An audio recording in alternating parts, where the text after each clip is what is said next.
In our next story, we look in on a piece of Japanese culture through Kendo.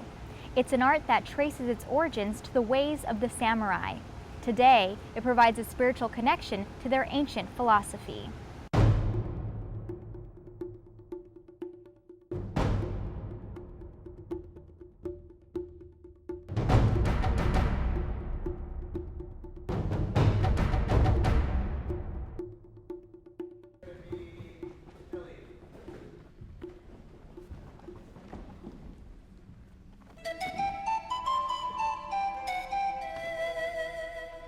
The word Kendo comes from the word ken, meaning sword, and do is road. So Kendo really means, literally means the road or path of the sword. So we translate that as the way of the sword. So in learning Kendo, we are learning the way of the sword. Kendo gives you a perspective into life, and it's actually a way of living. More than just a sport. The sword, as a weapon of war, has long been rendered obsolete. Although Japanese officers continued to carry swords in combat as late as World War II, the advent of firearms heralded the end of the reign of the blade. Yet its status throughout many cultures has been as a symbol of honor, virtue, and discipline. Today, there are still those who dedicate their lives to the study of this ancient weapon. Bushido, that's the way of the warrior, the samurai warrior. And that's something that to this day we focus on and we try to practice.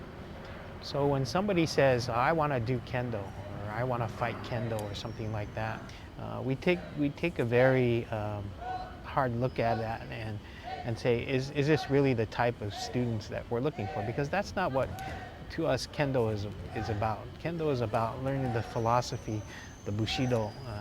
So to use the word martial arts, again, martial arts translates into self-defense. Well, we don't like to look at that as, we look at Kendo as an art form.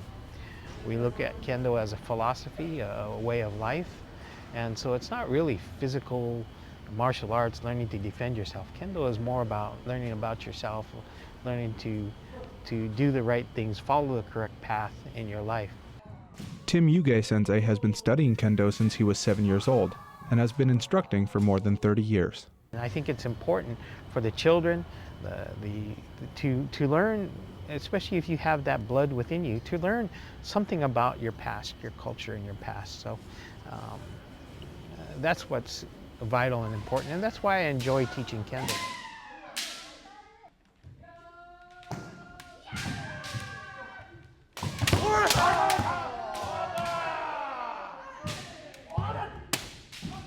These Kendo students, or Kenshi, are in Torrance, California.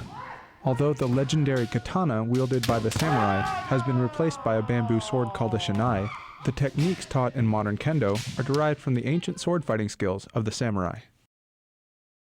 The sword was absolutely, central to the samurai. Their concept of themselves, their concept of their honor, who they were as people.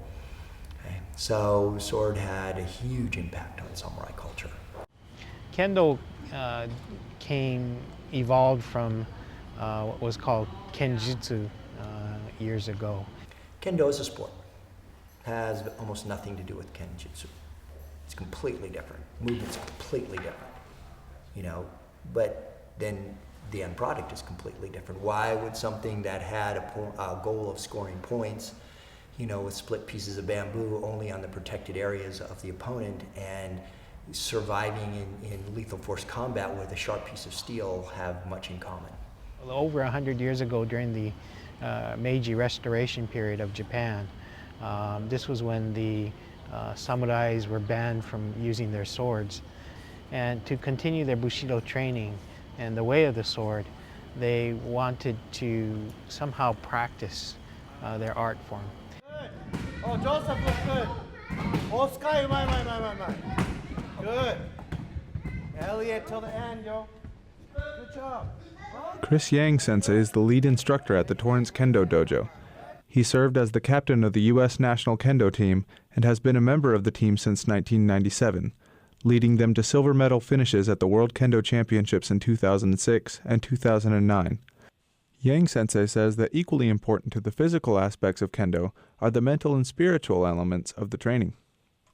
The very shallow way to look at it is Kendo is actually hitting an opponent with a stick. But in fact, through Kendo, you're able to look into yourself. You're able to, test your own heart, your own confidence. You're able to realize your fears and challenge them head on through Kendo. And you don't walk around every day with a sword, but in fact, you're actually able to look at yourself introspectively, and you're able to measure how you are living your life on a daily basis. For Yuge, Kendo is more than a sport. It is also a link to his and his community's cultural heritage. Kendo is kodomo no tameni, meaning kodomo is children, tameni meaning is for the sake of.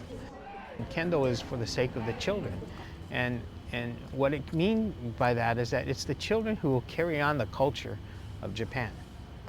And so it's the children who will carry on the culture of Kendo, the aspects of Kendo. That is the one thing that has helped me retain my cultural heritage of being Japanese. Whether you do tea ceremony, whether you do what they call odori or dance, or whether you do judo or whatever, you're connecting with your culture. And for the younger generations of Japanese Americans, preserving this connection is more important than ever. I've always had an interest for samurais, and I thought they were cool, how they could use their sword to do martial arts and everything, so that's what got me interested. It's just the values that they instill in you. I think you have a sense of belonging when you're in some kind of art like this. It's not just a sport where you learn, you get exercise. They teach you a lot of things, how to build character. Basically, it teaches you how to be responsible, and it kind of just promotes you to just continue improving whatever it is you strive to be. It gives you a lot of manners, respect for older people, and it keeps you fit. Culturally in Asia, not only in Japan, but China and Korea, there's a very strong belief to respect your elders, to learn the manners, to learn to learn about your culture. And I think Kendo is a great way to not only, train your physical aspects of of yourself, but also the mental and spiritual aspects.